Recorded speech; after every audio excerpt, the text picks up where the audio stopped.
tassa bhagavato arahato samma sambuddhassa. Namo tassa bhagavato arahato samma sambuddhassa. Namo tassa bhagavato arahato samma sambuddhassa. Good morning, everyone. Today will be the last lecture about the explanation or description about the ultimate realities. So far we have discussed about the Paramatthadhammas, the basic characteristics of Paramattha and the Paramatthadhammas. Then we started to enumerate what are these realities according to the Theravada tradition. Then first we discussed, we found that there are 89 chittas, 52 chetasikas and 18 types of rupas, which are called ultimate realities.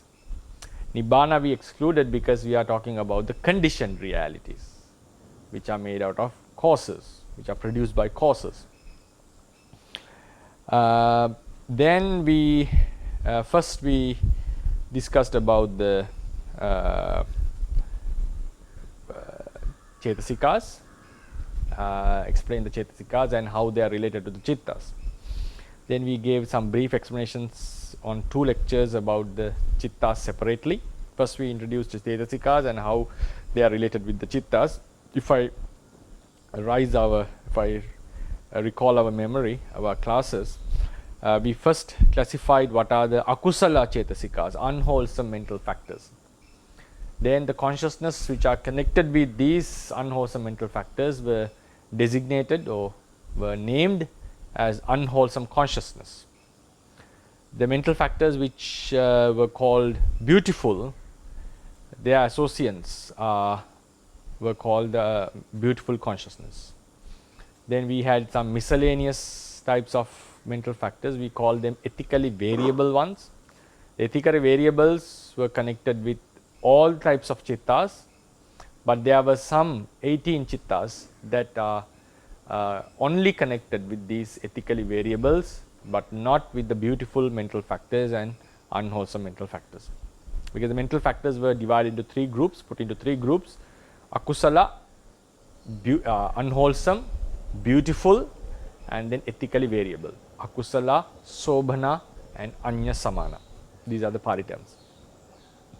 Then we briefly discussed about the chittas, the 89 chittas. They are groups. They have unwholesome ones, the beautiful ones, and also some 18 consciousness which are only connected with ethically variables. Then we divided the chittas into like 54 chittas belonging to the sensual pleasure, kama realm, 15 belonging to the rupa avachara realm, the fine material realm, then 12 belonging to the immaterial realm, and 8 as the supramundane in the supramundane sphere.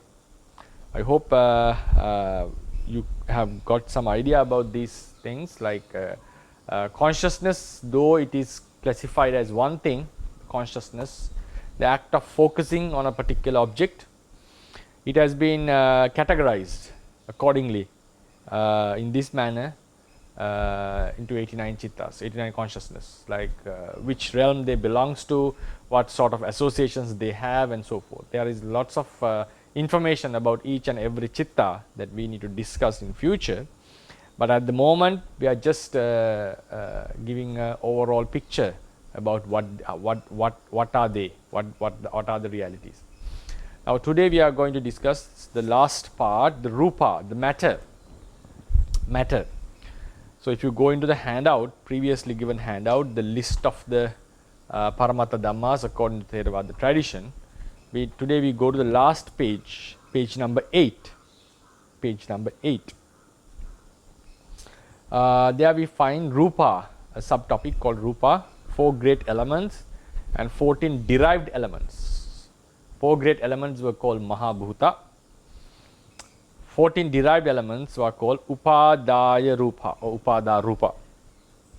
Even the ya, upadaya, the second subtopic, upadaya, even if the ya is dropped, still it's okay. Upada rupa and upadaya rupa, both are correct according to the tradition.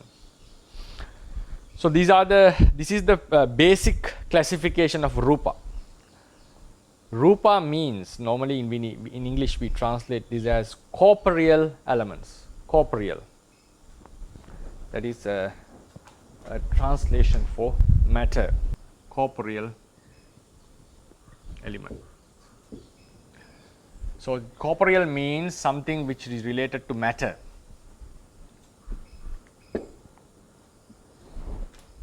I hope my spellings are correct.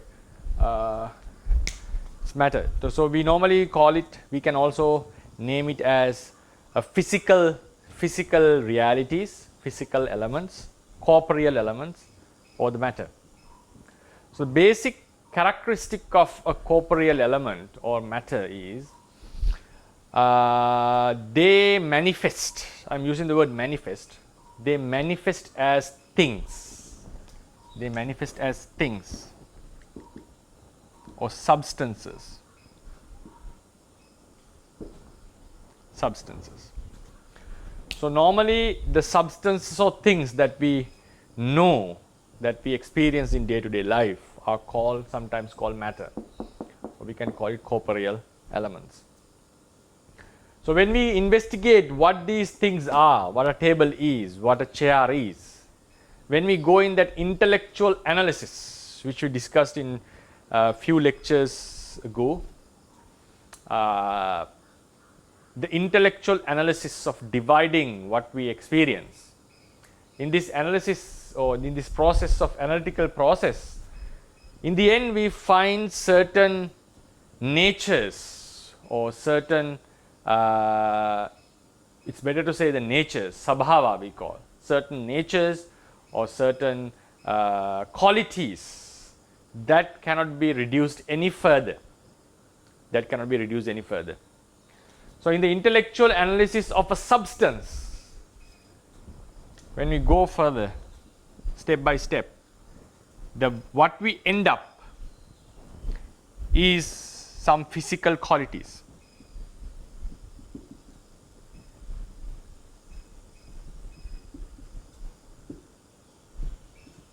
Physical qualities. For instance, we take the example of a table. A table is a thing that is made out of wood and it is kept in a certain manner.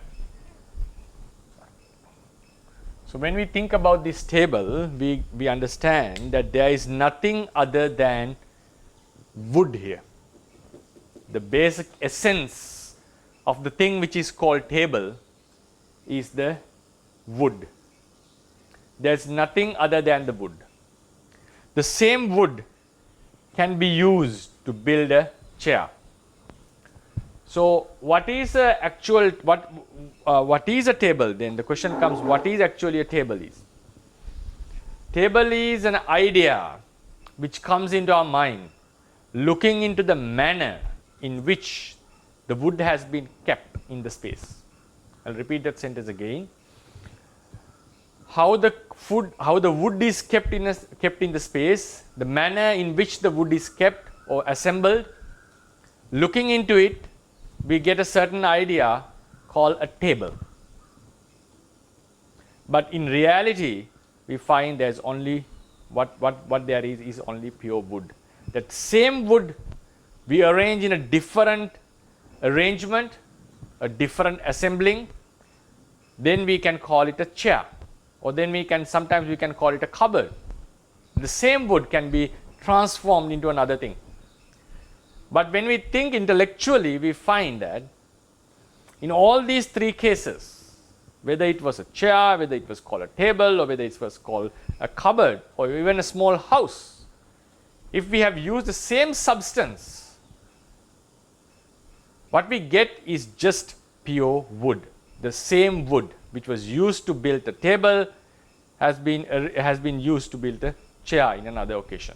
If we change its order or the manner in which it is fixed. So then we find the idea of a table is a concept that we build in our mind looking into the manner the wood has been assembled. Then we can call table is a bunch of wood We can separate it, for instance. Pile of wood. Then a question comes, is a casual bundle of this wood, can it be called the table? Is the wood is the table?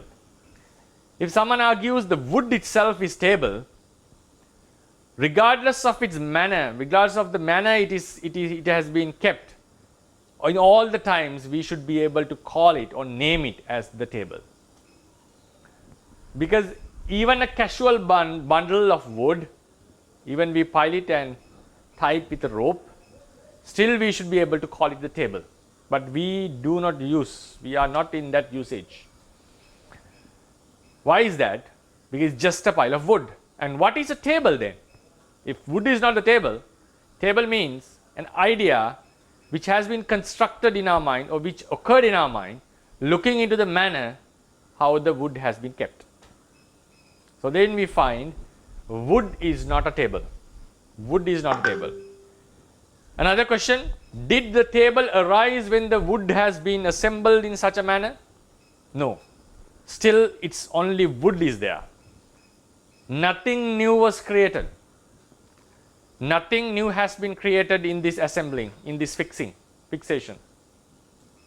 Only thing is, we have got an idea, looking into how it has been kept, we get an idea that this is a table, and we name it. In one language we call it table, in another language we may call it in a different name. We may call it a different name. So then we take one piece of wood, or we just analyze the wood, and we find these wood are made out of certain particles. That's obvious. Even scientifically we know things are made out of particles.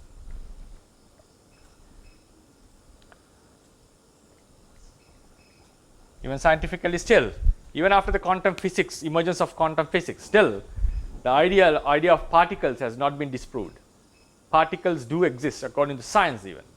Sometimes these particles behave like a wave, so we call it particle wave duality. That's a different case, but still, even according to science, particles do exist. We call them subatomic particles. We're not going to do that scientific explanation, but when we analyze, we find there are certain particles which have their own identity. Identity means they are separate from each other. They are separate from each other. These particles are bound with each other with certain bounding forces. We call them APO. We can call cohesion. There are two types of cohesions. Cohesion which is within the particles and which also spread outside the particles. That we shall be discussing whenever we come into the chapter of Rupa in detail. So these are just particles. Then the particles are arranged in the array of these particles. The way they are arranged, we get the idea of a wood. Wood is also, when we analyze intellectually, we find it's just a bunch or group of particles that have been we can call comprised, not by someone, but naturally which got comprised into a one form.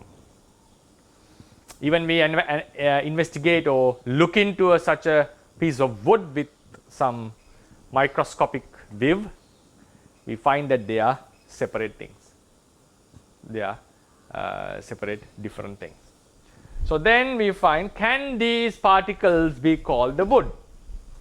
Can these particles be called the wood? The same particles can be arranged in a different way or give some different appearance, and we may call it something else. But sometimes we can say this woodness would be there in all the cases. But still, a single particle we are not going to call wood. We are not going to call wood a single particle. So then, one particle, if we take one particle out of this lot, we make it larger. This, imagine if this cannot be divided any further physically. If this cannot be divided any further, physically cannot be divided any further. So this would be the last building block of the physical world, if this cannot be divided physically, I would say. But the Theravadians' approach was, they thought and they think that this particle can be further divided. Physically, this is undividable, or whatever it is, not dividable. But intellectually, they find, the Theravadians find, this can be divided, but not into physical parts. This existence of this very particle can be explained in terms of physical qualities. In terms of physical qualities.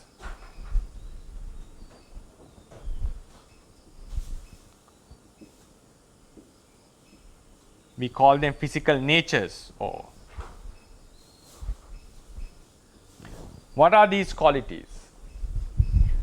For instance, one is hardness, another is heat or coldness,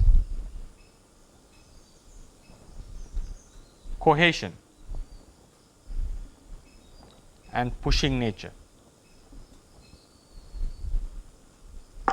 I hope you can see the board. Hardness, heat or coldness, cohesion, the pushing nature. Is there any difficulties in seeing the board, Dr. Ryan?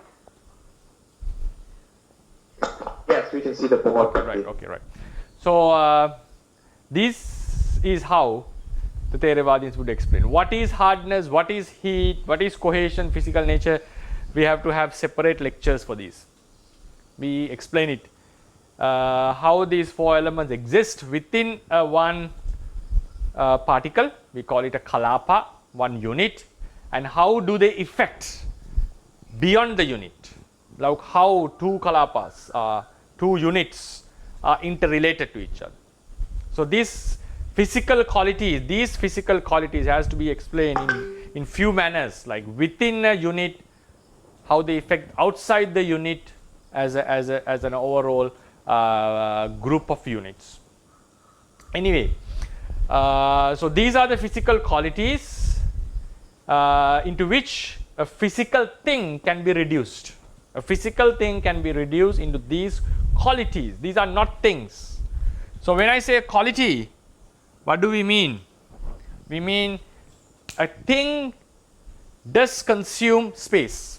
A thing consumes space. A substance consumes space. Normally that's how matter has been explained in the ordinary level. Matter is how much of elements, how much of particles that we have in a physical thing.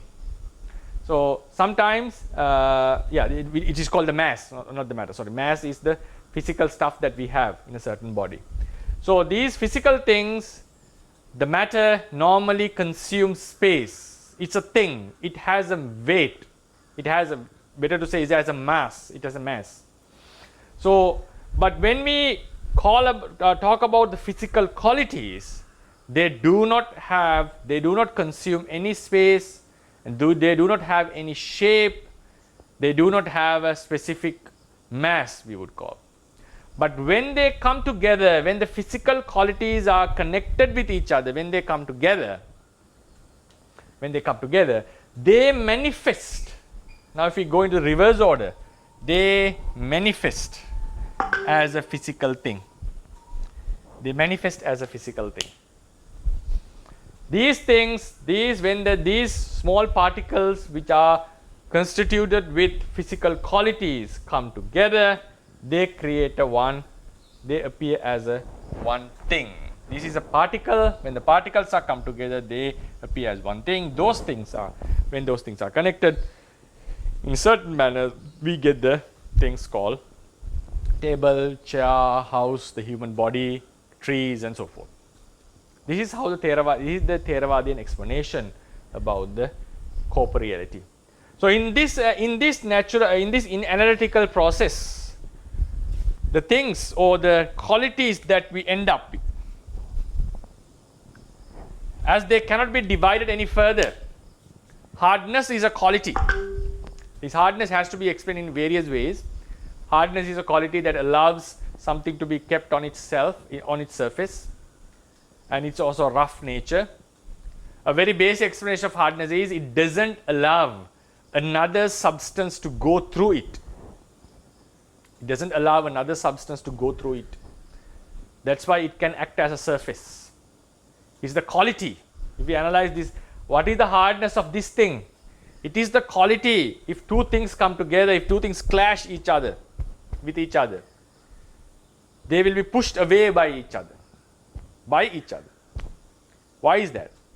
The A thing, the substance, the A particle doesn't allow the B particle to go through the space where it consumes.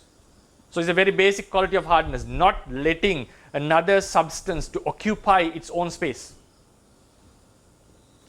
So that's why that is a quality. It's a quality which we can experience in such a particle. For instance, even in science, when we go into subatomic level, how do we explain mass? Mass is the inertia mass, the resistance of the substance for the acceleration. The resistance of a substance for the acceleration. Otherwise, beyond that, we cannot explain even scientifically. We have a relativistic mass and also inertia mass. According to inertia mass is the substance is there. There is a certain kind of a resistance that for the acceleration of the thing. So when you want to accelerate a certain electron, there is a certain mass which opposes this. That's why things cannot reach the speed of the light according to the physical science. So likewise, this hardness normally, if I talk about the hardness only, hardness is a quality that doesn't let this another thing to go in. So normally scientifically we stop in the subatomic particles. We don't divide it. They call it scientifically we have the diameter and it has a certain space, it consumes a certain way and it also has a volume. So according to Theravada, I'm not saying that this is proven. The Theravadian perspective, the way of thinking of Theravadians, maybe scientists would not agree on this matter in this case. Now Theravadians' perspective, they do not like to stop in a certain kind of a particle. If a particle is something which consumes space, which has a shape, and which has a volume, if it is something, they would like to analyze it into four qualities. How these four qualities exist in our hardness is some kind of a quality. We can roughly say is the hard quality, the rough quality, the very basic quality of hardness. It doesn't let another thing to go through. That is a basic quality of hardness. That hardness is kept in one place without scattering in the air by a certain kind of a force, inward force, which holds it into that particular position. According to Theravadians, the existence of these particles are momentary, they arise and pass away suddenly, but even at a subtle, short momentary existence, they remain in one place. That the thing was held into that place because of a cohesion. And that cohesion is an inward force. So then the hardness would not be stable if only the cohesion exists. So there is an outward push which causes this hardness to spread in a certain volume. That push, because of that push, the hardness, the resistance for another matter to go through it starts to exist in a certain space. Why? It has been pushed outwards. It has been pulled inwards by a certain force called cohesion. So when these three qualities exist, what happens? Hardness starts to exist in a certain volume of space and it is not scattered because there is a bonding power which keeps it in one location. So because of this cohesion and because of the pushing nature, what happens? The hardness starts to appear in a certain space. So it gets a certain volume and a shape. It appears as a something. Then the second element, which we call the heat or the coldness, according to the Theravadians, would facilitate the proper functioning of these elements. So we normally call the heat strengthens the other three elements. Heat or the coldness. We have both the explanations. Whatever it is, that is a quality which strengthens all other three qualities. So it facilitates its proper functioning. So therefore, when the four qualities come together, they appear as a thing. It's not that the all individual qualities are things. It's just a hardness, just a cohesion, pushing nature, and heat or coldness. So when they come together, they appear as a thing. So then with these things, these particles, the physical world is made of. So in this intellectual analysis, the qualities that cannot be further divided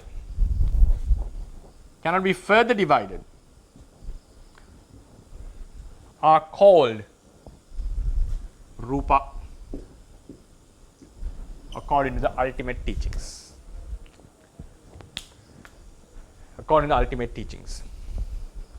This rupa means, even for these, conventionally we call rupa corporeal elements. Rupa is corporeal elements.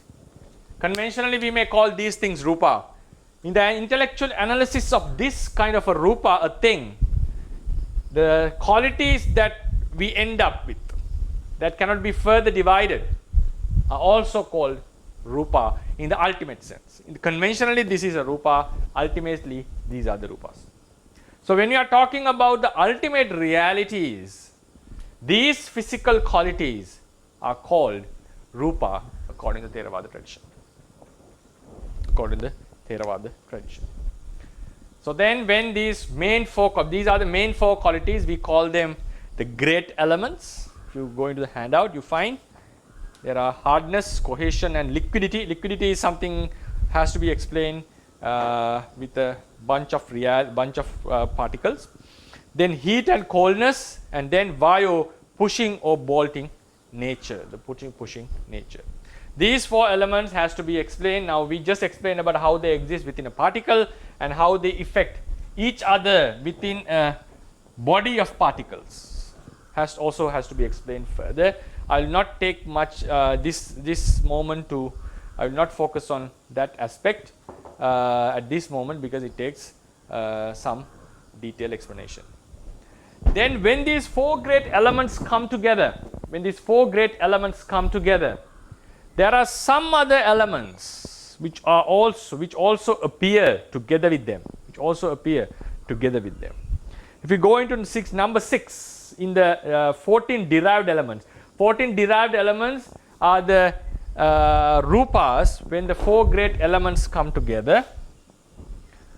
Why make it clear? The four great elements come together. Hardness, heat and coldness. Right? When the four great elements come together, few other new elements also appear within a cluster. Within a cluster means they stay always in cluster. I think in the very first lectures we mentioned none of the conditioned realities according to the Theravada tradition exist alone. Always they coexist with some other conditioned realities. We call them clusters. Mental clusters or physical clusters. Physical clusters were called Rupa Kalapa. Mental clusters were given the name Chittupada. If I recall the studies again, Rupa Kalapa. Rupa Kalapa. Physical clusters. Then we have mental Nama Kalapa.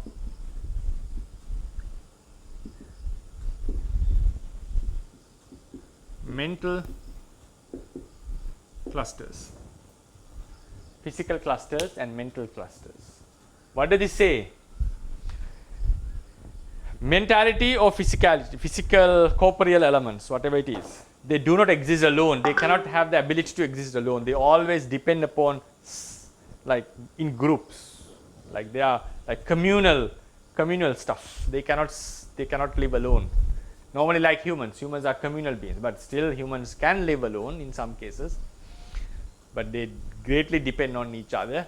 So likewise, Rupa Kalapa and Nama Kalapas, Rupas and Namas has to depend on each other for their existence.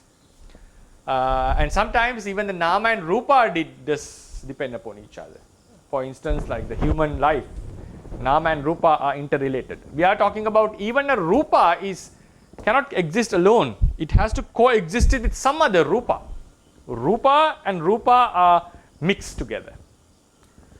Mixture doesn't mean they become one thing. Even though they manifest as a particle, but still the four great elements can be found in that very particle. The same way, nama kalapas, chitta and chetasikas, we have discussed, chitta arise with chetasikas. They do exist together, they have to exist together. They cannot appear alone by themselves. So likewise, when now we go back into the kalapa, rupa kalapa, when the four great elements come together, they manifest as a thing, as a kalapa. In addition to these four great elements, some other new elements also appear together with them. What are these new elements? These are called derived matter. 14 derived elements. So derived means they they are derived, appear from these four great elements, but actually if we go into the essence of the teachings, we find this derived matter depend on the four great elements. It's the Pali word comes Mahabhutanang Upadhaya Rupam. Mahabhutanang. So it's written in the genitive case, but the commentators say the meaning should be taken in the accusative case. Mahabhutang Nissaya, depending on the great elements, not of the elements, not of, depending upon, depending on. It means all these 14 derived matter are different elements. They are different elements. They are not parts of the great elements. They are completely different elements depending upon the four great elements. That is also something that we have to keep in mind. Otherwise, we can reduce all the corporeal element into four great elements. No, according to Theravadians, there are altogether 18 corporeal elements which have their own independent existence. Independent existence means they have their own existence. They are a complete different end. It's not a part of something. It has its own existence like a different human being.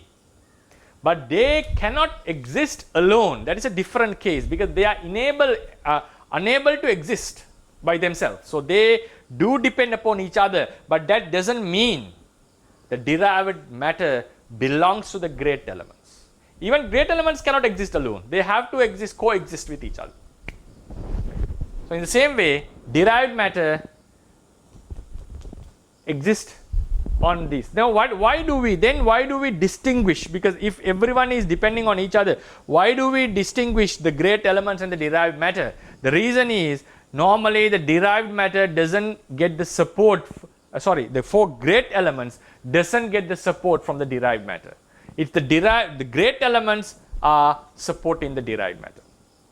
So it means that we have two main classification, the four great elements. If you look into the handout, then we have 14 derived elements. So the support is given from 1 to 2, not from 2 to 1. The main support. There are few cases like 2 rupas who support these four great elements, but that is for their persisting during their persisting period, not for the arising when they are coexisting. So we normally say it is also a fact in the tradition that the four great elements support the derived matter, not the derived matter is supporting the four great elements. But it doesn't mean derived matter doesn't have their own identity. They do have. But they greatly depend on the four great elements. That's why we classify them into two groups. So in the physical world, the most prominent or imperative is the four great elements. Then we come into derived matter. When they come together, certain derived matter exist or happen to arise together with them. Another thing to mention, these all material stuff, material qualities, whether we call it stuff or qualities, they have a momentary short existence, like the nama, like the mind and the mental factors. But the thing is, according to the Buddha's teachings, because in Anguttara Nikaya, he mentions that he doesn't see any other element which is faster or which changes rapidly as the chitta changes. as the chitta does. Therefore, according to the Theravadians postulated or suggested that the matter has a long lifespan than that of a mentality. So, rupa lasts longer than chitta. So, in the very ancient commentaries, Buddha has never given a specific mentioning in the Tipitaka how long, what is the ratio between matter and mentalities. In the very ancient commentaries, they suggested it to be 16 and 1/3 of 16 consciousness and 1/3 the rupa exists. When it comes to Pali commentaries, referring to the some text, the Venerable Buddha rejected this idea and suggested that it is 17. The mind exists, the rupa exists for 17 mind moments. That is what normally we study these days, but that was not the idea of the ancient commentaries. They explained about a rupa which has 16 mind moments and 1/3. Then when it comes to the Mulatika, the sub-commentator, he goes back and says it has 16 mind moments. Anyway, there is an argument, or there is no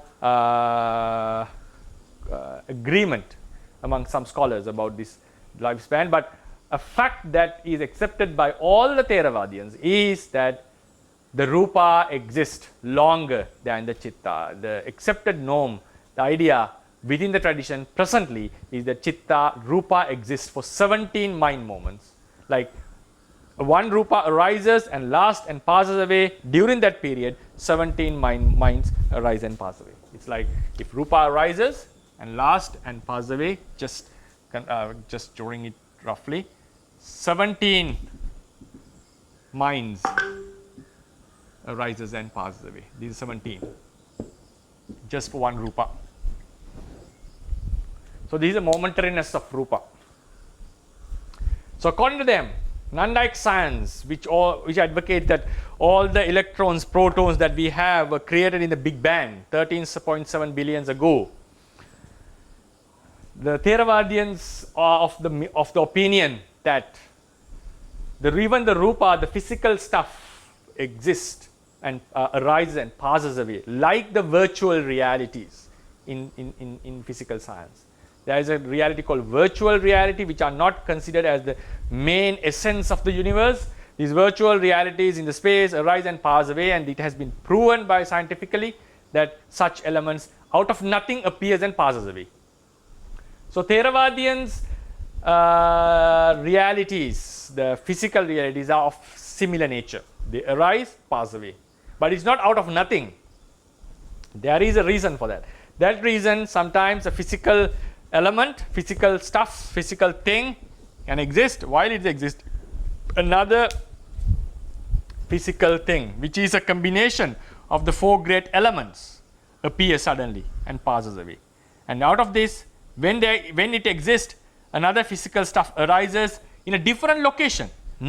It is not coming out of it like a bacteria is divided into two cells. Not like that. This is because this particle, a new particle arises. That is how the Theravada explain, and it passes away rapidly after 17 mind moments. It's very, very rapid speed has been explained in the Theravada tradition.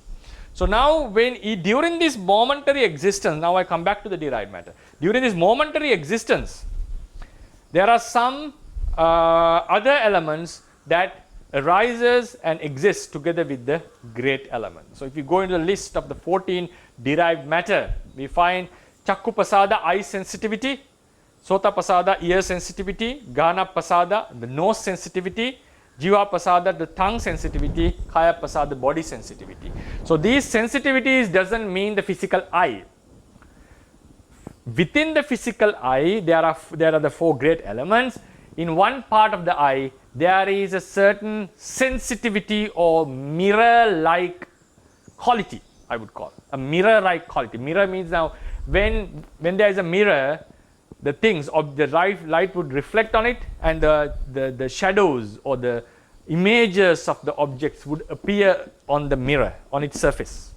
So likewise, within the eye, inside the eye, there is a certain physical quality which accepts the images of the physical things which are in front of it. So it is sensitive to the color actually, but the color, how the stuff is arranged, it appears in a certain shape. The color is more prominent. So then this color makes a contact with this mirror-like image, the sensitivity. We call it the eye sensitivity, the mirror-like quality within the eye. So then because of this connection, we happens to see our consciousness. The eye consciousness arises on the eye and it starts to see the object. For instance, it's not the brain, according to Theravada, it's not the brain which sees the object, it is the consciousness that sees the object. This is the eye. There is certain kind of a sensitivity here. Physical object, when it makes a contact, a consciousness arises.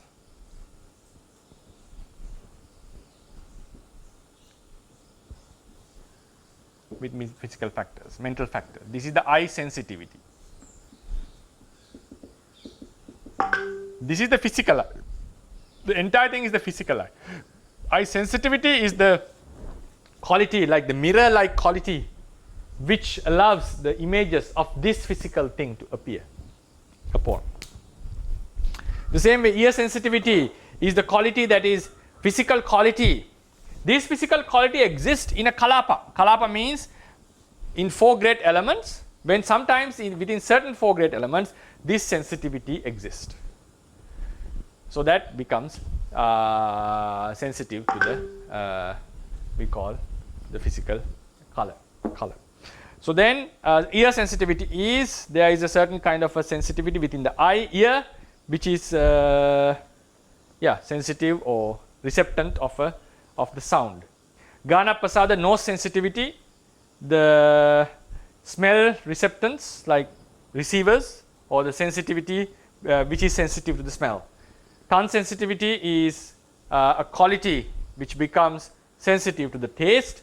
Body sensitivity means a certain quality within the physical body which is sensitive to the touch.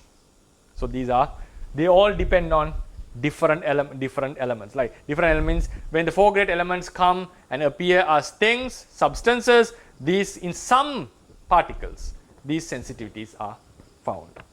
Then when we come to another a few types of derived matter. These sensitivities, the first 5 sensitivities, are not found in all the 4 great, not found in all the particles. But these now, 1 now, number 6, number 8, Gandha, and number 9, Rasa. 6, 8, 9. According to the Theravadians, whenever the 4 great elements come together, a color also appears in that same location. What does it mean by color? Color is something which is sensitive to the eye sensitivity, which is sensitive to our eye.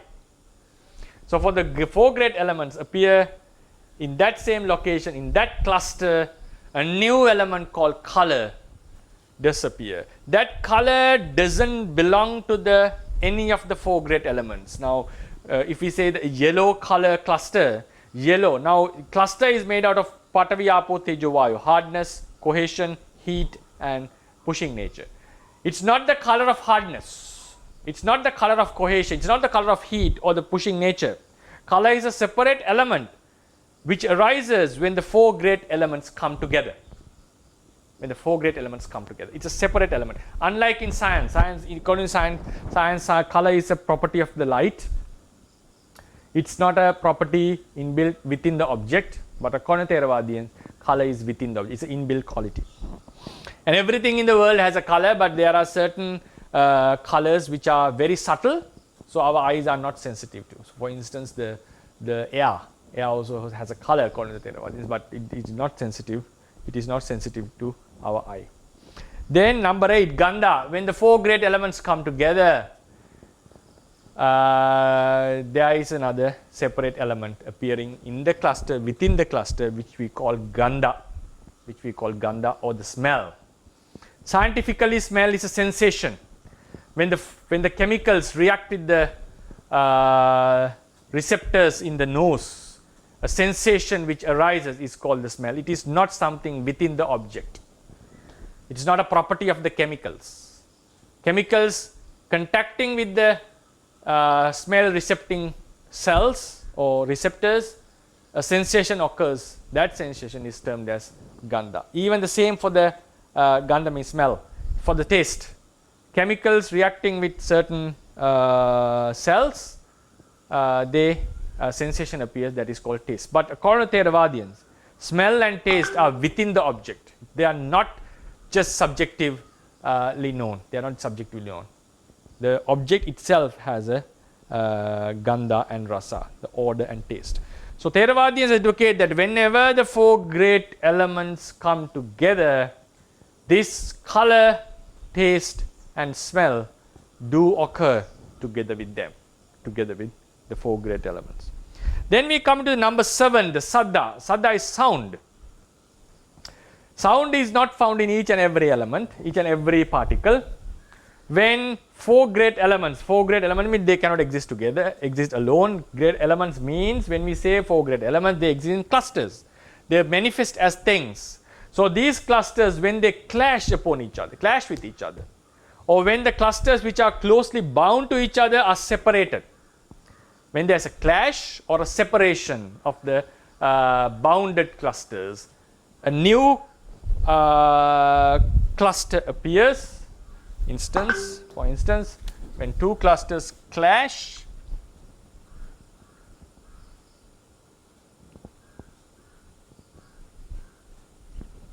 at that time a new cluster appears with the four great elements. In that four great elements, there is something called sound. This sound becomes sensitive to our ear. This sound becomes sensitive to our ear. Scientifically, we know it's just a wave which has a different functioning than the electromagnetic waves. It's a different functioning. This sound makes a impact on our ear, so we hear the sound. So sound is something which is inbuilt in certain particles.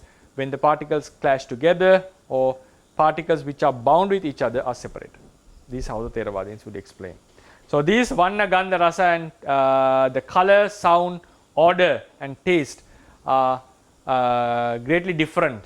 The Theravadian explanation greatly differ from the scientific explanation, that I have to admit. Then there are another two types of special elements which are called Itti Bhava and Pumbhava, femininity and masculinity. Femininity and masculinity, which is also inbuilt quality in some kalapas. So according to these two, we have to explain how something, a person become a feminine or a masculine. Then we go into, in the further explanations, we go into the lust. But there are two types of lust called Itti Raga and Purisa Raga, the lust of a man and lust, desires of a woman. So that is the main reason for this someone to get the certain sex as living beings during the samsara. Either one is a man or a woman. There can be transgender, like transgender means transition of gender within the tradition. But how the tradition explains is not what we see today. It happens overnight, but normally we know that it happens. It is a process. It's a process.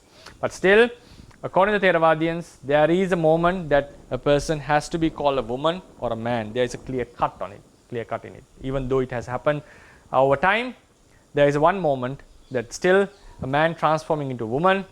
During the process, still he is called a man, and then at one moment he should be called a woman according to the Theravada tradition. So though it takes a long process, there are certain clear-cut explanations, because there is no third gender according to the Theravadians. There is no third, only in man and a woman, masculine and femininity.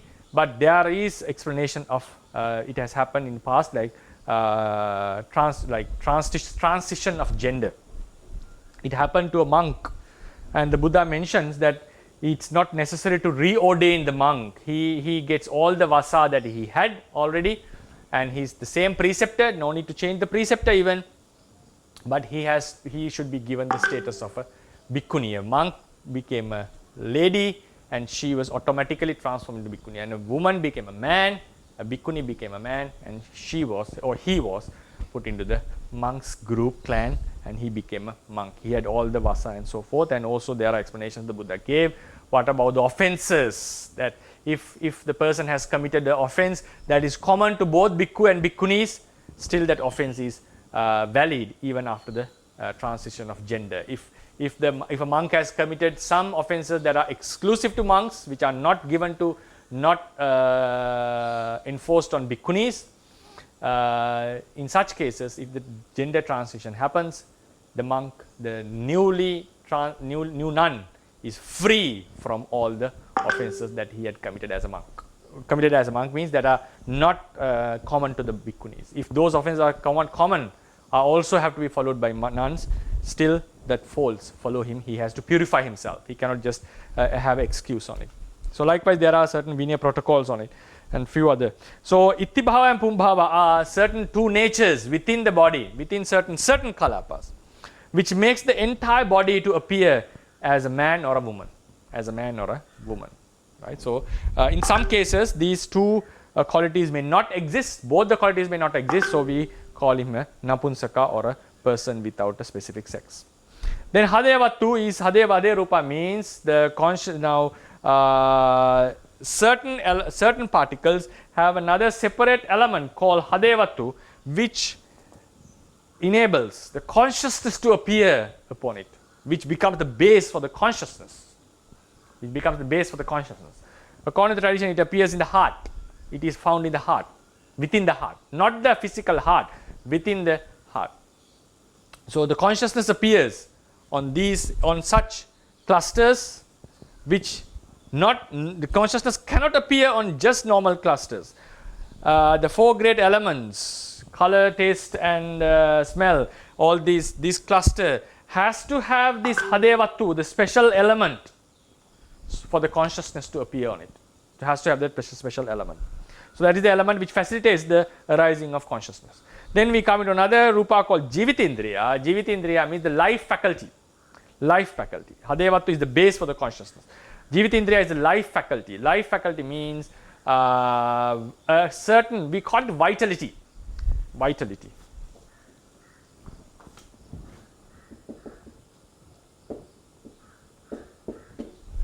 In ancient philosophies, people believed that, according to science, what I'm saying, scientific point of view, they should say, in ancient world, the people believe that there is some kind called vitality, which is necessary for the living being to sustain during his course of life. But biologically now they would say it's not necessarily that such a vitality is necessary, because we can explain, the scientists can explain how the cell functions. The functioning of cell has been understood according to them. But in the Eastern philosophy, especially in Theravada tradition, so sometimes the vitality is given by the God. In some cases, like in Theravada tradition, this vitality is created or produced by the past karma, actions we have done in the past.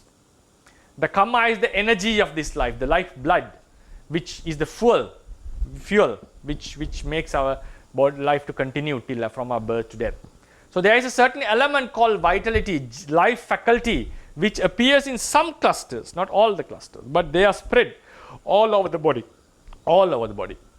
So this vitality causes for the continuation of the body, for the proper functioning, I would call.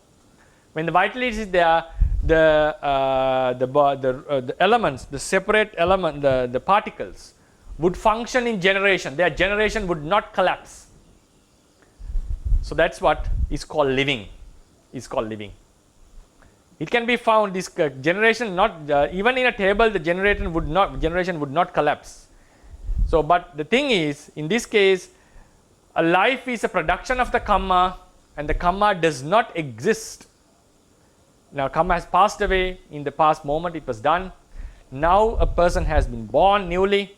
The karma does not exist anymore. There is a potency of force. We are talking about a reality. So at the absence of the karma, still the life which is produced by the karma can sustain. Why it can sustain? There is a certain element called vitality, the life faculty, right? That we have to explain. There are lots of information to be given to understand this faculty overall. Then our final element is oja, the nutriment. This is also whenever the four great elements come together, when the four great elements come together with color, taste and order, color, taste and smell, another element comes is the nutriment. Nutriment is when it has been eaten, when it has been put into the body, it supports the body of certain beings, or it creates new corporeal elements. So it's called the nutriment. It is highly found in food, edible food. Even in this wood and all this stuff, the nutriment can be found. I think some of you are aware that there are people who can eat steel and glasses and still sustain, still can live their life. So the reason is, according to Theravadians, this oja is found in all the corporeal elements. Right? This is the basic explanation of the rupas. So these are all just qualities. Out of the 14 derived matter, number 6, 7, 9 and 14, color, 6, 8, 9 and 14, color, order or smell, taste and nutriment can be found in every cluster. Whenever the four great elements come together, these four are found in every cluster. That is the mainstream Theravada understanding everywhere in the universe. But there is a disagreement about the Brahma world according to the Mulatika sub-commentary, because referring to the texts, he suggests that in the Brahma realm, Gandha, Rasa and Oja, these three are not found in the material cluster. According to him, in the Brahma realm, the minimum cluster is 5 rupas, but normally the mainstream Theravadians accept the idea that there are 8 rupas in every cluster. So, and the last thing to mention, this cluster, when the great elements come together, a cluster is not made. That is also should be emphasized. A cluster is not made. The great elements and the derived matter appear, take some volume of the space, so they manifest as a thing, as a cluster, as a particle. A particle is not made. When the four great elements come in a cluster, a particle is not made. It appears or manifests as a particle. The same thing, when the wood is assembled, a table is not created. It appears like a table. Our mind takes it as a table. So likewise, when the great elements and the derived matter come together, appear in a cluster, it appears as a thing, but as a particle. But when we analyze intellectually, we find we can reduce this particle into physical stuff. But the thing is, in the natural world, these elements cannot exist alone. They cannot exist alone. They exist always in clusters. So what we find practically are the particles. But if Theravadians reduce them into qualities further. So in the end, what we find is our bodies, the physical stuff, the world we experience is a combination of just physical particles which are not selves, which we cannot call self. That hardness can never be called a self, and we would not accept it as a self. Cohesion, heat, we are not going to accept it. But still we think that there is a self, or I'm here, I'm talking, and I'm doing, I myself do certain things. That is our basic understanding. So to get rid of that understanding, what we have to do is to focus on these physical qualities separately. When we start to see our body as a hard thing which is hard, and also which has cohesion, heat and so forth, though they exist together, what a yogi has to do is focus on them separately, one at a time. Then he understands it's a combination of the four great elements. The hardness itself, when we focus on hardness, the mind would say, no, it cannot be called my or I. The cohesion itself cannot be called I or myself. The heat, coldness cannot be called I or myself. The pushing nature cannot be called so. Even the color cannot be called so. So when we focus on these elements separately, great or derived, great elements or derived elements, when we focus upon them separately, the idea of self would naturally get dissolved. Like when we are rubbing a stubborn, a soap ball, a ball of soap. When we start to rub it, with each and every rub, naturally the ball will shrink, or it will be reduced. and it will get smaller and smaller. So likewise, when we keep on observing the four great, these derived matter and the great elements separately, one at a time, focusing on their intrinsic quality, the self would naturally diminish, and we'll be able to get rid of the self idea. Yeah. So these are the explanations about the elements. So from today I will be ending this chapter about the Paramatthadhammas. So far we have discussed the basic qualities of Paramatthas and the Paramatthadhammas and what they are. From next week I'll be shifting into next week I'll start recalling what is the chart that we have discussed so far. We have finished the Paramatthadhammas, and now next week we'll be going to start Upadino Dhammas, the other ultimate natures that are necessary to explain the existence according to Theravada. Yeah. So hello everyone. As usual, if you have any questions, you can raise your hand or you can put the questions in the chat box. Hi Bhante, I have a question. Yeah. And this question is related to the lecture last time. So last time you talked about the jhana chittas. Then you mentioned that when a person attains the jhana and he dies with the jhana intact, which means the ability to enter into the jhana any time, then he's going to be reborn in the Brahma world, right? And then so the question is, so when that being is reborn in the Brahma world, does he still have the ability to enter into that jhana? A question that has been discussed within the tradition. So the question is, now we mentioned last week, a person who has the jhana dies with it, dies with the ability, like possessing the jhana, not losing the jhana. He dies without losing the jhana. And also I mentioned, what does it mean to lose the jhana? Losing jhana doesn't mean coming out of the jhana. A person loses the ability to enter the jhana. So that ability is lost in two ways, either because of a hindrance, a strong hindrance that has occurred in the mind, like we call nivaranas, a strong lust. A person who has jhana would lose the jhana if strong lust appears in him, or even strong dosa appears in him. So it is mentioned in the commentaries that the ascetic who prophesies the Bodhisattva would become a Buddha in future, King Suddhodana's teacher. He cried seeing the Bodhisattva, that he would become a Buddha in future, and that he will not have the opportunity to see him. He cried and he lost the jhana, and then he regained it. It says he re-established his jhana. So when a strong nivarana hindrances appears, you lose the ability to go into the jhana again. That is called losing the jhana. Just entering into jhana and coming out of jhana is not considered as losing. The second way to lose is because we don't enter into jhana regularly. It is because of busyness or because of a sickness, whatever physical, mental inability, whatever reason. If you don't frequent our jhana, there is a possibility that he may lose it.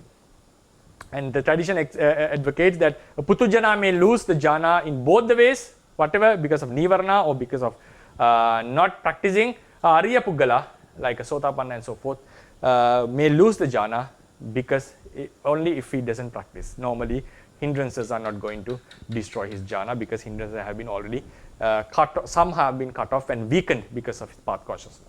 Now the question comes, a person with a jhana, this is a person with a jhana person, I would name him. He dies and is born in the Brahma realm. Brahma, he becomes a Brahma. The question comes, does he naturally possess the jhana? Does he naturally possess the jhana by birth? According to Lady Sayadaw, Venerable Lady Sayadaw, he has a jhana by birth. This is called Upapatti Siddha Jhana. Normally we put Siddha Jhana, double. Siddha Jhana, right? Upapatti Siddha Jhana. The jhana one possesses by birth. These jhanas are considered as asankarika even, according to him. Some teachers would say, some are of the opinion that they do not possess the jhana by birth. There are arguments for that. Now, the ones who say that they do not possess the jhana by birth, a question raised is, if they do possess the jhanas and we know there is no hindrances in the Brahma realm, Brahmas don't have hindrances, how can they come back to the human realm? That is the one question raised by the ones who say that there is no jhanas in the by birth. For that, the answers are given by the ones who accept the idea that there are jhanas by birth. One is, there is a possibility that the jhana Brahmas may not practice and lose their jhanas. There is a possibility. And the next thing is, what has happened in the Aganya Sutta? Like people, the Brahmas have a desire to be born in the human realm. Why is that? Their Kama Raga was not completely abandoned.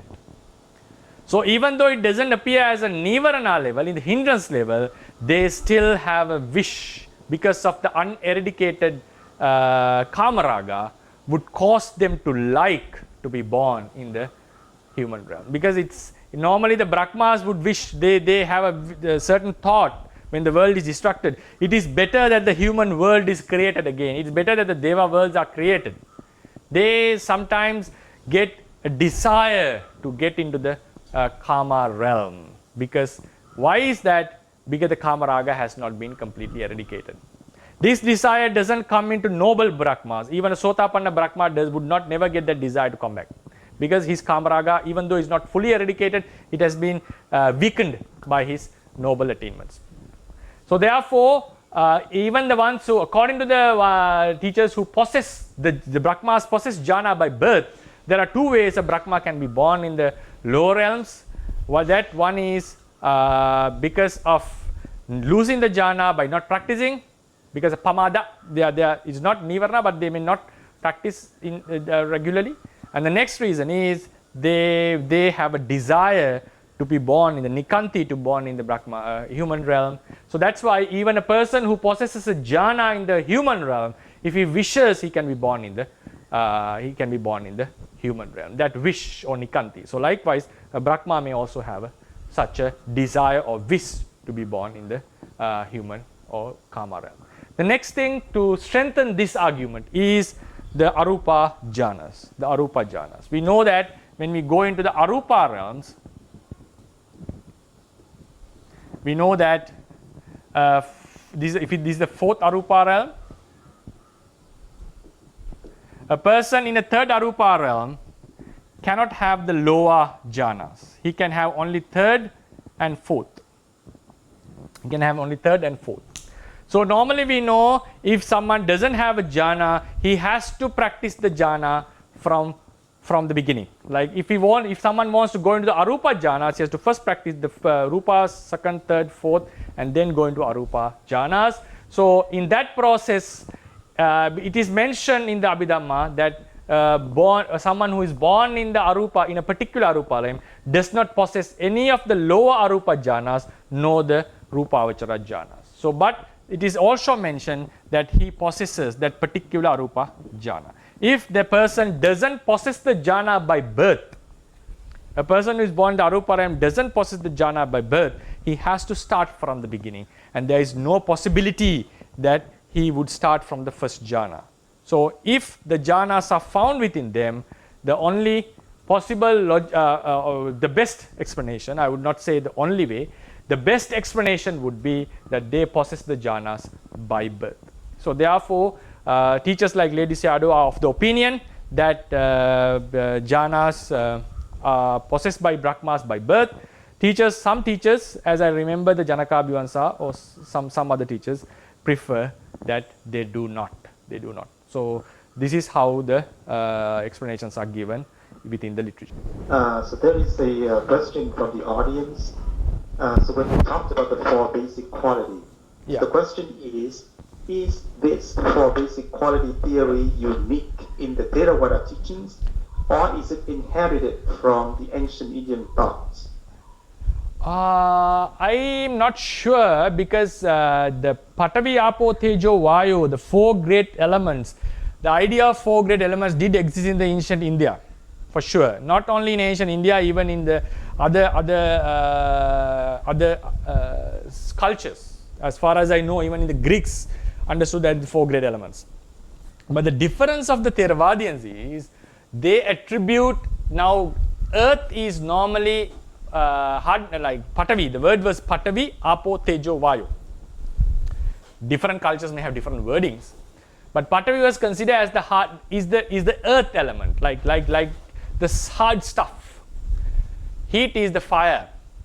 Water is the liquid element, is the water, Apo, and air is the Vayu. But the thing is, the Theravadians have gone bit further. As to my understanding, I haven't studied the other teachings thoroughly. To my understanding, the uniqueness of the Theravadians, they attribute these elements to qualities. The hardness, cohesion. It's not about water. Even in water, Theravadians would say, it says that the 4 great elements exist. Each and every particle. So that's what we find in the Patana. So according to the Theravadians, the uniqueness would be they are not talking about a hard thing. They are talking about the hardness. They are not talking about a liquid. They are talking about the liquidity or the cohesion which binds each other, bounds other elements. They are not talking about the fire. They are talking about the heat, the quality which is called heat. They are not talking about the air. They are talking about the pushing nature, the flowing nature. So attributing these great elements into qualities, mere qualities, not for substances, I think it's a uniqueness within the Theravada tradition. I'm not sure because not sure whether the Sarvastivadins also had this explanation about the great elements in such a manner, but I'm pretty much sure that in the ancient Indian thought doesn't contain this kind of quality explanation. They would have the substance explanation on this, but not the quality explanation, as far as I know, but I cannot guarantee on this about this. Yeah. So to my understanding, this is something quite unique to the Theravadians. Thank you, Bhante. Sadhu, sadhu, sadhu. And the question, Bhante, is about the lifespan of Chitta, Arupa. So you said earlier that in the ancient commentary, it is mentioned that the lifetime of the Rupa is 16 1/3 mind moments. And then in the common acceptance in the Theravada tradition is it should be 17. And then you also said that in the Tika, then it says that 16. Yeah. So in the case of 16 16 1/3 and 16, then how do they explain in terms of Citta Viti for the case of Ati Mahantaramana? Because in that case, we know that there are 2 Tadaramana. So how would they explain it for that case? I haven't studied it thoroughly, because the thing is, the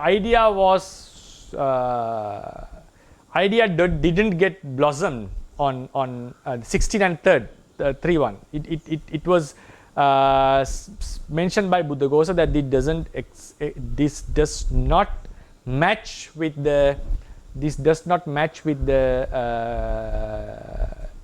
explanations found in the Yamaka, so he rejected the idea.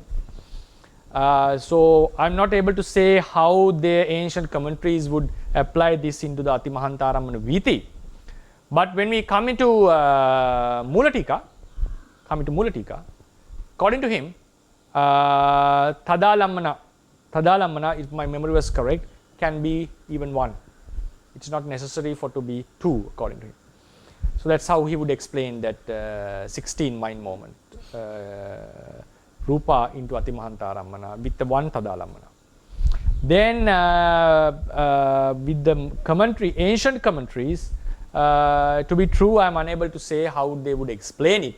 But this has been a well-defined, very well-defined explanation in the ancient commentaries, which was translated by Buddhaghosa, and he said, I did translate this. This is how we say, I did mention this explanation 16 and 1/3 consciousness Maya Rupa, because it has been explained in the ancient commentaries. But still, this contradicts with the teachings found in the Yamaka. I'm not sure whether it's fully, when you read it, because it's not the Rupa chapter, otherwise I would have brought this discussion and have a thorough examination on this matter, on this case. But according to him, I would say he rejected the idea based on information found in Yamaka as he thought, and then he brought that the Rupa has to have 17 mind moments, and based on that, this then I would not say based on that the Tichaviti was created. Then we have a two Tadarammana process, in two Tadarammana theory in the Ati Mahantaramana Viti. But according to the Mulatika, it's one Tadarammana is enough. I'm unable to say how the ancient commentaries would fit into that. I haven't done any research on this. Yeah. Okay, thank you, Bhante. Sadhu. Okay, please go ahead, Robin. Okay, thank you, Dr. Ryan. Good morning, Bhante. Good morning, Robin. Bhante, I have two questions, Yeah. Bhante. The first one is related to the last lecture, Bhante.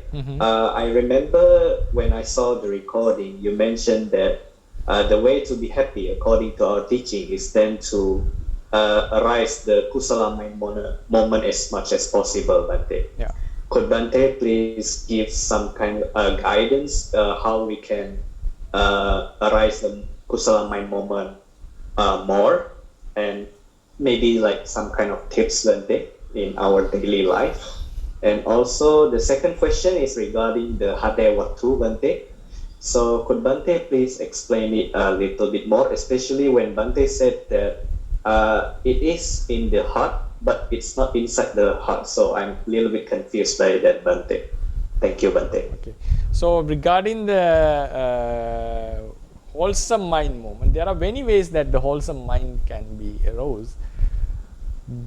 To my understanding, the best would be to keep your sila perfectly, like keep the precepts well, at least the 5 precepts as a human being. So, and then keeping the 5 precepts, automatically this, if someone is away from such unwholesome deeds, naturally there will be some kind of a peacefulness within the mind, because the person is not doing any harm to anyone, not the rough or gross defilements are arising in the mind. So that would naturally create some tranquility within the mind. And then the next thing is reflect on this sila again and again, that my life is pure, my sila is pure. In some cases, some can have, when this reflection is done, some can have unnecessary doubts about the sila, that we have to be aware, because doubt cannot be removed fully with just practicing sila. That has to have some wisdom. So we should be able to know that the mind sometimes does cheat on us. Cheat means make us foolish sometimes. So therefore, prevent the thoughts of unnecessary doubts on sila, but keep the sila well in an ordinary level, and then try to reflect upon it again and again regularly. So it is one way of getting a wholesome bliss. Then when we come into another tip, I would call, given to the yogis, the practitioners. Normally we are happy about ourselves, seeing our own development, own success. That is natural to every being. So even we are practicing a sila, we see that we don't have any faults, so then automatically our mind becomes elated. Then the next point is, sometimes some people can be happy with their sila, but sometimes certain humans have more expectations. I'm a person who can be satisfied with sila. No, sila doesn't mean that we don't strive further, but sila is enough to make the mind happier. So what I have gone through is sometimes this is not really appealing to different beings, because even something applies to myself, it doesn't mean that it has to be applied to everyone else. So it seems like sometimes a spiritually concerned person. That's why someone would ask how to have wholesome thoughts all the time, because he's he's not fully into sensuality. He has some spiritual aspect. So they have like high expectations that to should have a samadhi, to have some progress and so forth. And maybe sometimes the sila is quite difficult to be practiced in some cases. For some, that is also possible. That is the human mind, putujana mind. In such cases, the advice was given. Now, during the practice, people doesn't feel happy about their progress. That is also a huge problem for the practitioners. Then we start to get the boredom. Then we feel like boring practice. That is called arati. A-R-A-T-I. Arati in Pali. To get rid of arati, the advice was given, practice mudita. Practice mudita. Sympathetic joy on others. Now some teachers would translate it as appreciative joy. Even sympathetic joy, I think, is perfectly correct, because sympathy is not always related to compassion. Sympathizing means appreciating or accepting what others do and so forth. And appreciative joy is also a very good translation. In mudita, what we do is we observe others' success and we become happy about their success as it has happened to myself. It's against the jealousy, fully against the jealousy. So this is how the advice was given. It is not possible, the commentary says, it is not possible the person with mudita would have arati. The person with mudita would feel boredom in the practice. So what does it mean? This is my personal explanation on this. Why instead of having metta or instead of having reflecting on your sila, why it was mentioned to go into mudita, which is observing others and appreciating their success? It's because it's easiness. That's what I personally feel. Someone to become happy about someone, him or herself. Because normally as beings who love ourselves, we keep higher standards to ourselves. That's why when we are spiritually concerned, we see even the minor faults in us. In other cases, we don't want to see our faults, we always blame others. That is a different case. But when we are spiritually concerned, we tend to see even the minor faults within us. So therefore, to avoid all these faults and to come into a higher success, we need lots of effort and it also needs some time for the maturity. The spiritual development would not come overnight. So to become happy about ourselves would not be easier for some. So instead of waiting for your own success to be happy, what the teachers have suggested, the ancient teachers have suggested, be happy about others, which is quite easier. So when we develop the mudita upon others, it means even of a person with a bad manners or bad behaviors, we still can find some good qualities within him, a success about him. Maybe about his wealth, about his success in the career, about his certain good qualities or towards someone else. Maybe he would have harmed me, but for others he would have been such a nice person. So we can appreciate their good qualities. Everyone has a good quality normally. So when we start to appreciate their good qualities and the success, our mind starts to be naturally happier, and that is much easier than becoming happy about ourselves. So it's another very nice technique, I would say, offered by the ancient commentators to us. That be happy about others, see their success, so naturally your mind will be happier. And that happiness would facilitate your own success, because when the mind is happy, it's easy to develop, to do whatever thing, whatever practice we follow.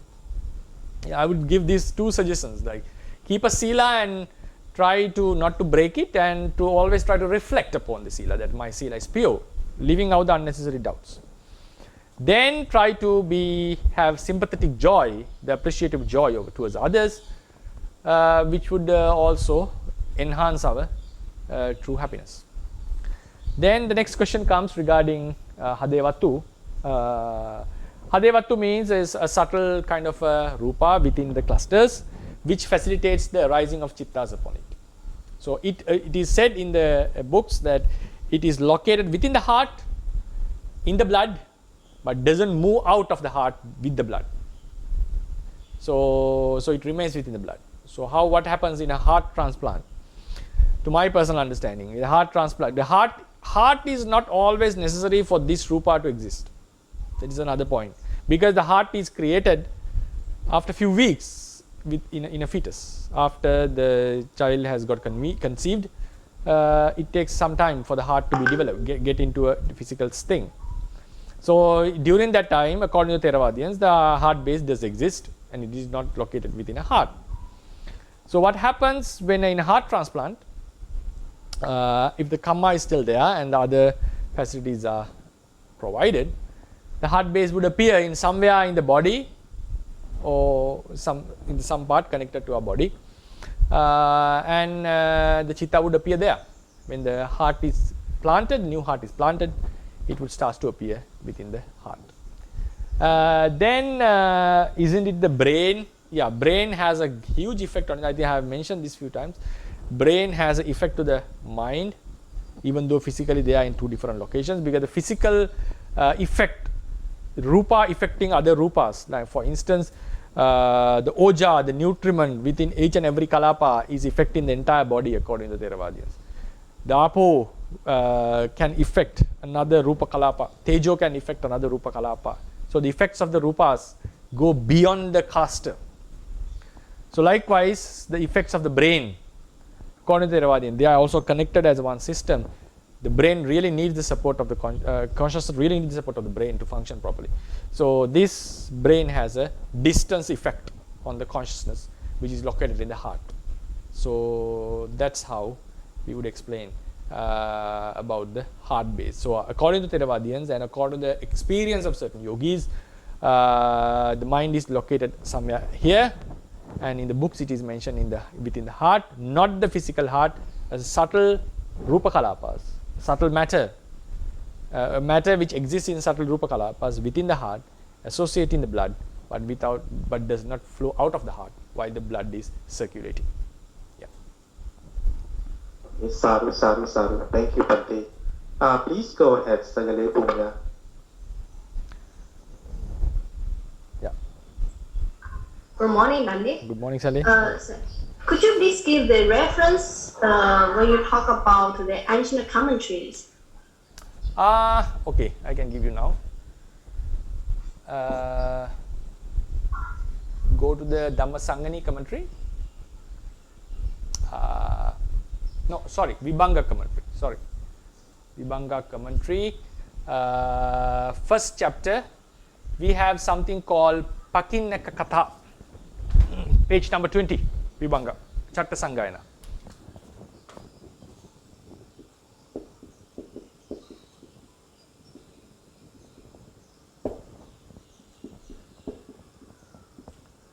Vibhanga Attakatha.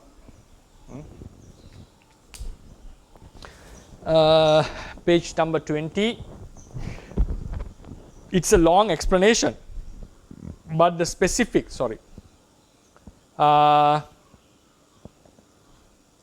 the specific point is found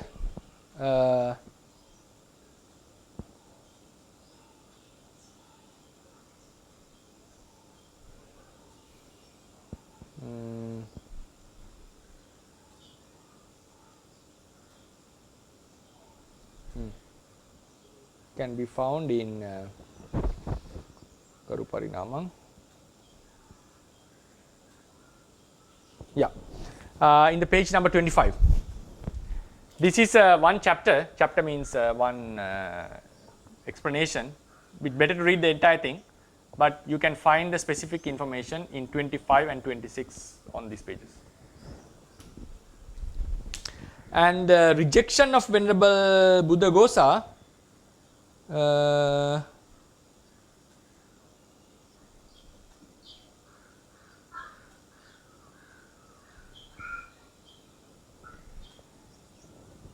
Buddhaghosa, Venerable Buddhaghosa rejects this.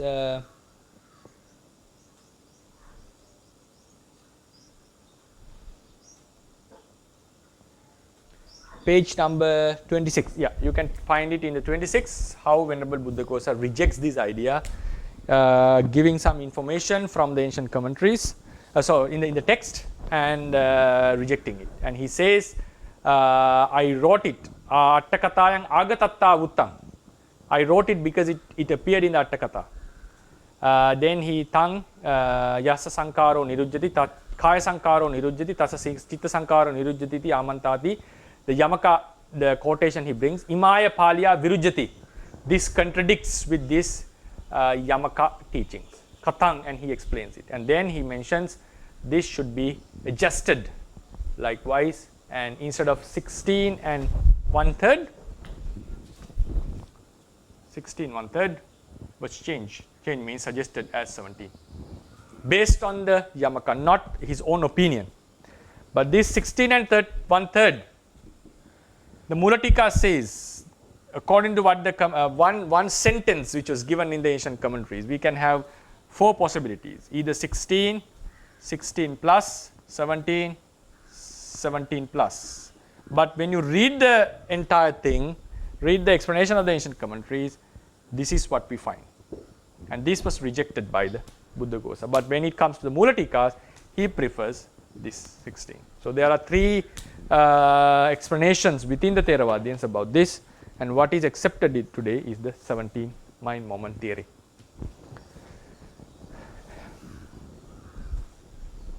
Okay, thank you, Pandit. Okay. A second question is when you expand about the transferred gender, if a monk, who was transferred the gender, he committed an offense which is excluded from the bhikkhu offense.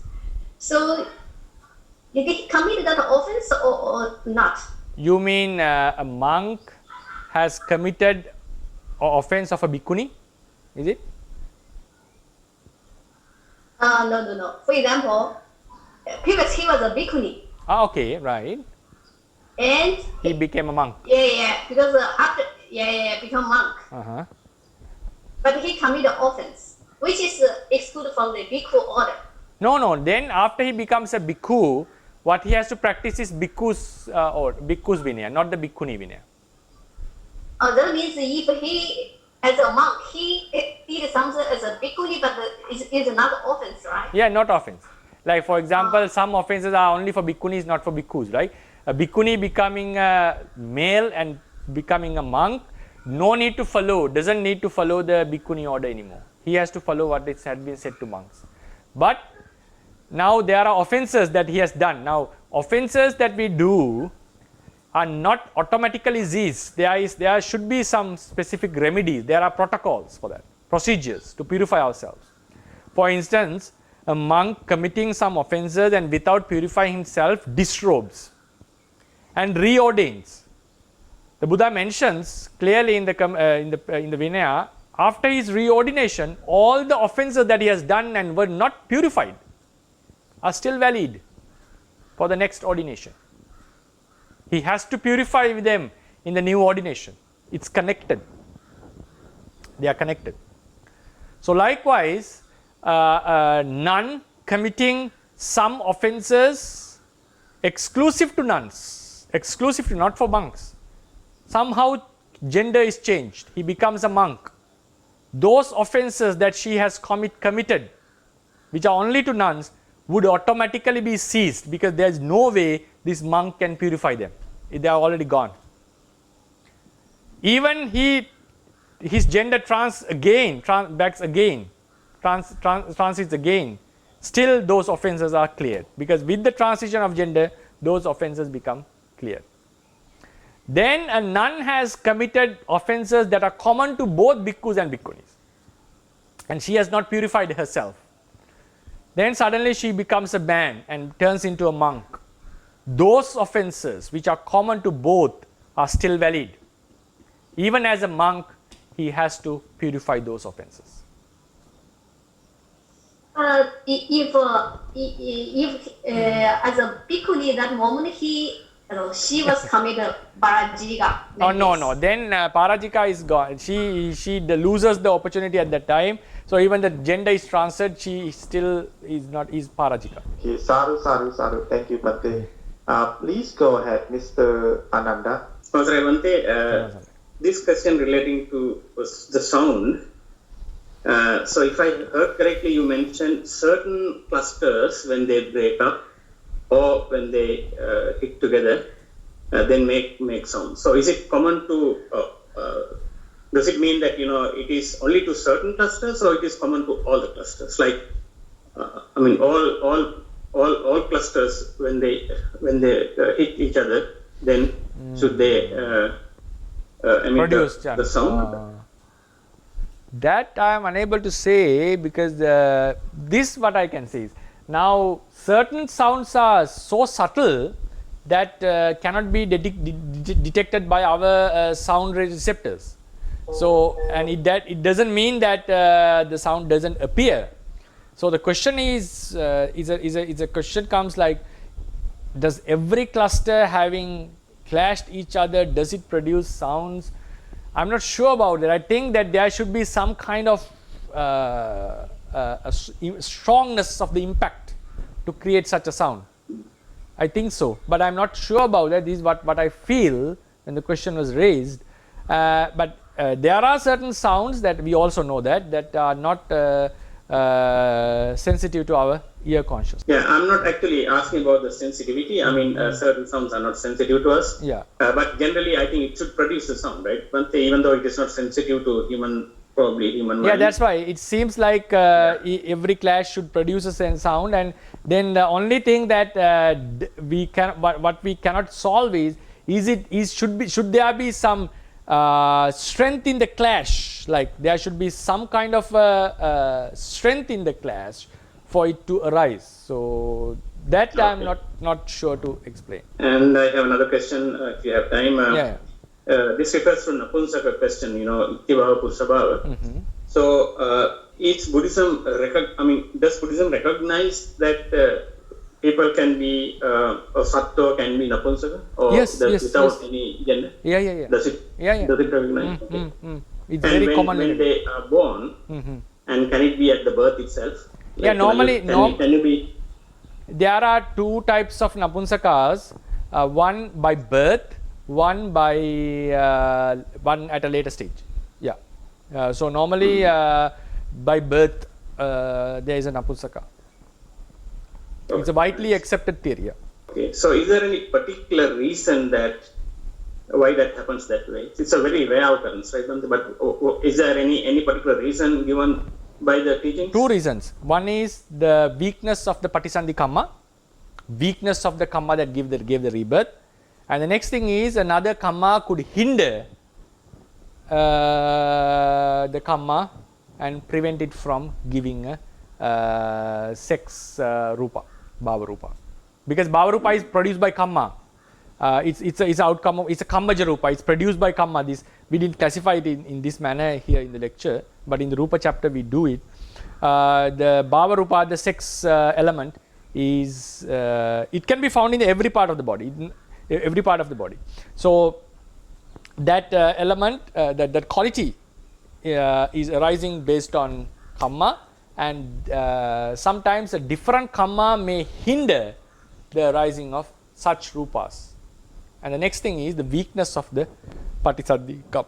Sadhu. Thank you, Bhante. Just a short question here, Bhante. So, can a transgender person be ordained? Can. Only a Napunsaka person cannot be ordained. And there is another person called, how do you call it? I think you remember the word, Dr. Ryan? The one who has both Ubbato Bhyanjanaka? How do you call them? Ones who possess both the sex organs. Yeah, sex organs. So they, even the ones who possess both sex organs, I'm talking, do not, even them has one Bhava Rupa, like one of these Ittibhava and Pumbhava. Either he is a male or a female, but he may possess both the organs by which he can do the intimate act. So such a person who possess both the sex organs cannot be ordained. Napunsaka who doesn't have the any of the bhava rupas cannot be ordained. But a transgender person, it's not a problem at all. But there's a as it was raised as a Vinaya question. I'm not sure about the ones whose gender is transferred through operation. There is one kind of a Vinaya issue on that. I'm not sure. I haven't thoroughly studied the process. If I frankly say, a man, for instance, if the testicles were removed, that person is considered not as a transgender. It is considered as he becomes invalid for the ordination. That's another third group.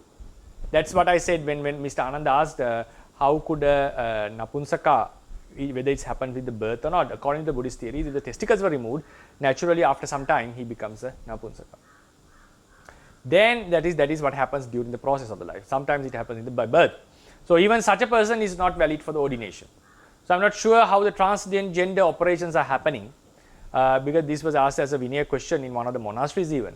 What happens a monk having sex with a transgender woman whose sex has been changed with the operation and so forth. In the end, there was an answer that since it has not happened naturally, that it ends up in a Tulache and so forth because of it was not a natural organ. So that's therefore I'm not giving the concluding answer. But if it has happened naturally, if it has occurred as a natural process, sure he can ordain. There is no obstacle for that.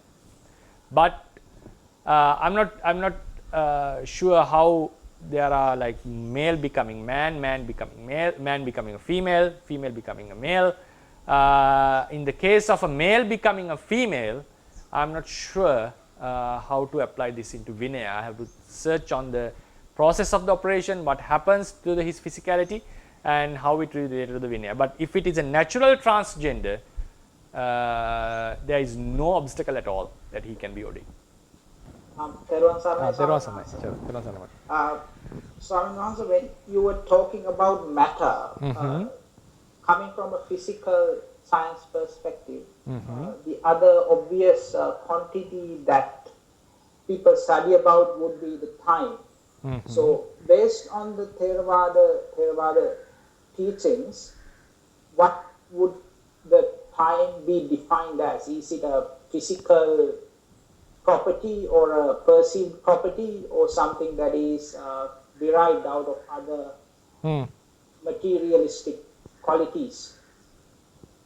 Okay, so I'll be explaining this at the end of the lecture series. Like there is the last lectures, not the exactly last lecture. In another few lectures, I'll be discussing on this matter about the space and the time. I'll also give not in detail, but how the Theravadians look into this concept of time. So I'll just, as the question was raised, I'll give a very basic explanation, because actually to be true, there is no such a detailed explanation about time within the Theravadians, because according to Theravadian, time is a concept. Time is a concept. So, but the way we explain, the Theravadians explains the Einstein's relativity theory, and this is not going to affect that, because we are talking about within one framework. Now, according to Theravadians, the realities occur and pass away. Chitta arises, passes away. Chitta arises, passes away. This is the mind process. Looking into two different occasions, if we take these two occasions, better to say occasions than locations. So, looking into these two occasions, we construct the idea of time. So, how a Theravadian would look into this is, it's just the natural mind process has occurred, nothing else. Looking into two specific moments of the mind process, looking into these two moments, we create an idea that something has passed, something has passed. But when we look into this without the idea of time, we find just the process has occurred, just a mind process has occurred. So therefore it is like some Western scientists, philosophers especially would say that there is nothing called time, but there is some they call a time capsule in our brain, according to them, by which we construct the idea of time. This is some idea of some Western philosophers. Even while the general relativity is still existing without being disproved, still they have idea that time is something created by the mind. Then, but within this, I'm not saying that I'm not proving this. Like this is how the Theravadians would explain. Then the question can come: what about a mind moment? Isn't this, when we say a mind moment, isn't this idea? Isn't this the advocating of time implicitly? Isn't that without time, how can you explain about a mind moment? So the philosophy behind this theory that the Theravadians would say time is just a concept is that there is only a certain natural action occurring, knowing an object. Action occurs, arises, passes away. If another action occurs at the same time, within another, like my chitta occurs and another one's chitta occurs, according to Theravadians, both the chittas would start, it was not there, and it passes away together. So we normally say that both the chittas have the same lifespan, have an identical lifespan, because we can judge. The measuring stick would be the mind moment. So if two minds happens at the same time, they passes away simultaneously. So therefore, this would be the yardstick to measure the idea of time. Then we can go further. Another argument can be raised. We also say a rising moment, just imagine that there are two mind moments, because normally we say three, but just for the time being, two mind moments, arising and passing away.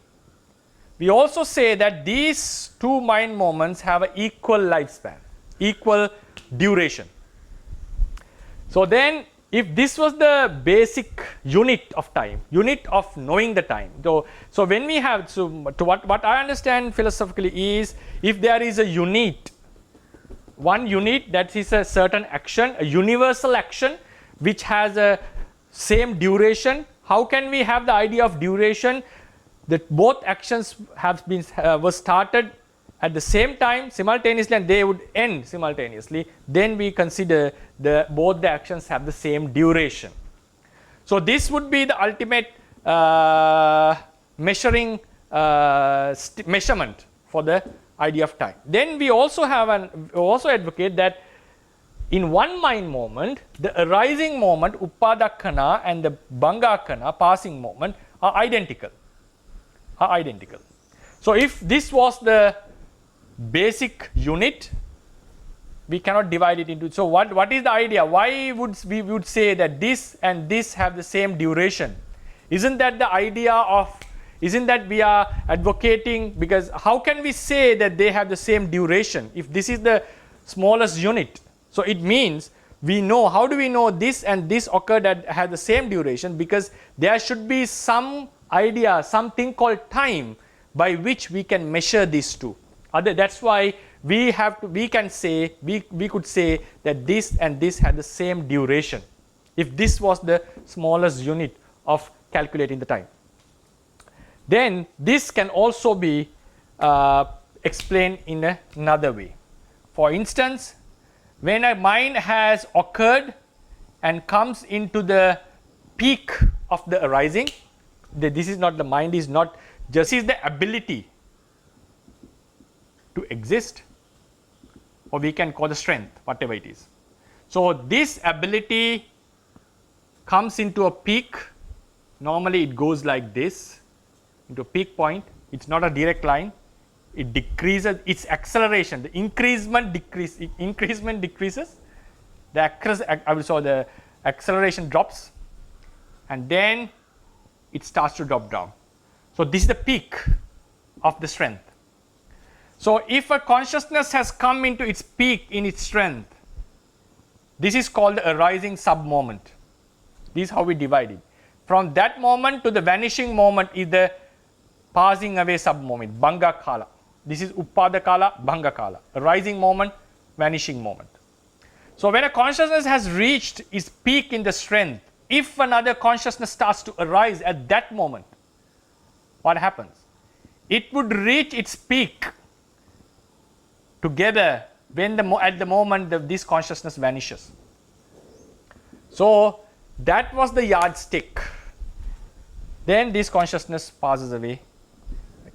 So we say if the two consciousness can have the same duration, and with the while the one consciousness is occurring, when it has reached its peak, another consciousness starts to arise, it would reach its peak while the other consciousness completely vanishes. So we can assume that the arising moment, we can conclude that the arising moment and the passing moment have the same duration. So then we don't need the concept of a time to calculate or to say that the both moments are the same, because we can measure it by some other means. So the philosophy behind this is when these processes can be explained by natural events, if these things can be explained by natural events, occurrences or realities, there is no necessity of a time to explain this process, because these are universal occurrences. Now someone can ask, how about this moment? How about this moment? Each and every moment. The thing is, it's a natural law according to the Theravadians. That's why it's only exclusive to Theravadians. According to Theravadians, that chittas arise and pass away, rupa arise and pass away, and this is a natural process, and these processes have such identical universal qualities. So instead of saying 10 seconds, we can say the 10 chit consciousness has occurred. So the idea of time can be reduced into the idea of occurrence of realities. And within, so the smallest unit would be the one consciousness. Chitta, Chittupada, Chittakkhana we call, Chittakshana. So within the Chittakshana, the still argument comes, how can you divide the Chittakshana into two equal parts if we don't have the concept of time? How can we not, without the idea of time, how can we say that they are equal? For that, we bring this analogy, this example. Like when a consciousness has risen and come into its peak, another consciousness starts to arise. So while the consciousness A completely vanishes, the B consciousness comes into its peak of strength. So we can, with that we can conclude that these two sub-moments have an identical time. So therefore still with the process of a consciousness, we can still explain the idea of this duration. I would call the word duration. So that's how the Theravadians would say time is just a concept observing two different occasions, not locations, occasions in a mind or a matter stream. Yes, good evening, Bhante. Good evening. I have a question following up on that particular example that you just gave, and then I have my own personal question. So when you said that the mind moment, is my mind moment the same as your unit? Yes, according to the Theravada, yes.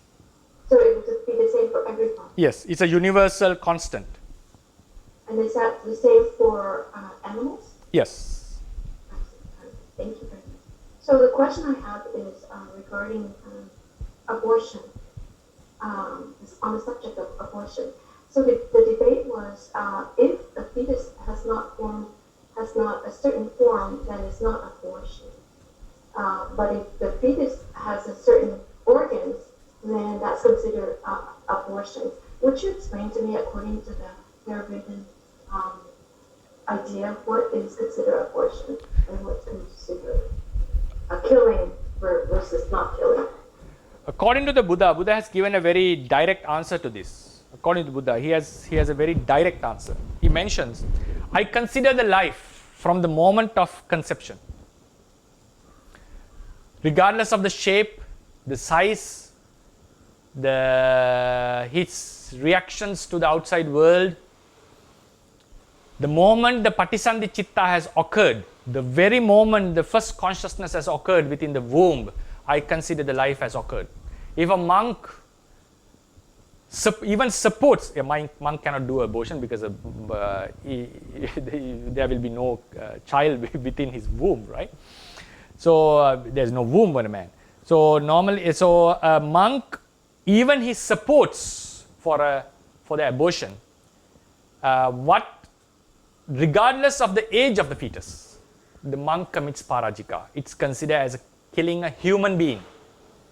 So it's equal in Buddhist perspective, killing a grown-up human being, killing a fetus, regardless of its size, shape, or the age. If he causes for its death or for non-living, in whatever means, giving a medicine, instructing, maybe showing a path or giving the address of a doctor who does the abortion, in whatever means he supports, he has committed the killing. So this is how the Buddha would say. It has clearly been mentioned from the moment of Patisandhi monks, he said monks, from the moment of Patisandhi, I consider it's a living being, human being. So when is that the eggs, the sperm, the egg, is that when it gets fertilized, like not fertilized, like it gets, the consciousness appears, right? So this is not directly mentioned. Buddha has not given a specific time for that, but when we go into the literature, we find like it can have some duration. It can have some duration. Because for instance, Bodhisatta's conception, it was sure that the sexual intimacy between Mahamaya and Suddhodana has occurred for surely at least one day before, because on that specific day, Mahamaya, the mother of the Bodhisatta, has observed the 8 precepts. So she was not having any sexual act with his husband. That's for according to literature. For if we go into that information as creditable, if we consider it as credible, then we have to consider that the sexual intimacy or the fertilization has occurred some time before the conception. But there is a story called Kattahari Jataka in the Jataka book, I think, if my memory was correct, number 4 or something, Kattahari.